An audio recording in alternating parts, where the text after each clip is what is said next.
আমি এখন তোমাদেরকে সালোয়ারের রাবার সেলাই করে দেখাবো। আসসালামু আলাইকুম সবাইকে। প্রথমে আমি রাবারটাকে জয়েন করে নিয়েছি, তারপরে আমি এই যে উপরে কোমরের সাইড থেকে এইভাবে ঘুরিয়ে ঘুরিয়ে রাবারটা লাগিয়ে নিচ্ছি। তোমরা একটু খেয়াল করে দেখো আমি কীভাবে লাগাচ্ছি, হাতের দিকে খেয়াল করলেই বুঝতে পারবে। এভাবে আমি পুরো রাবারটা লাগিয়ে নেব। রাবারের উপরে কিন্তু তোমরা সেলাইটা দিবা না, তোমরা সেলাইটা দিবা কাপড়ের উপরে, একদম রাবারের কিনারা ঘেঁষে সেলাইটা দিতে হবে। কাপড়ের উপরে সেলাই দিতে হবে। রাবারের উপরে যদি সেলাই পড়ে যায় তাহলে কিন্তু রাবারটা পরে টানলে আর আসবে না।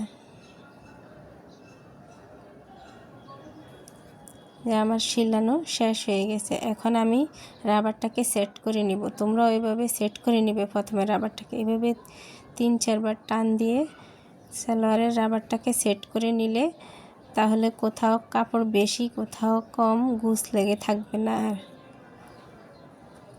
আমার ভিডিওটা যদি ভালো লেগে থাকে লাইক, কমেন্ট, শেয়ার এবং সাবস্ক্রাইব করে দিবা। পাশে থাকা বেল আইকনটি প্রেস করে দিবা। এই ধরনের নতুন নতুন ভিডিও পেতে আমার চ্যানেলটির সাথে যুক্ত থাকবে, তাহলে আমি সুন্দর সুন্দর ভিডিও তোমাদেরকে উপহার দেব।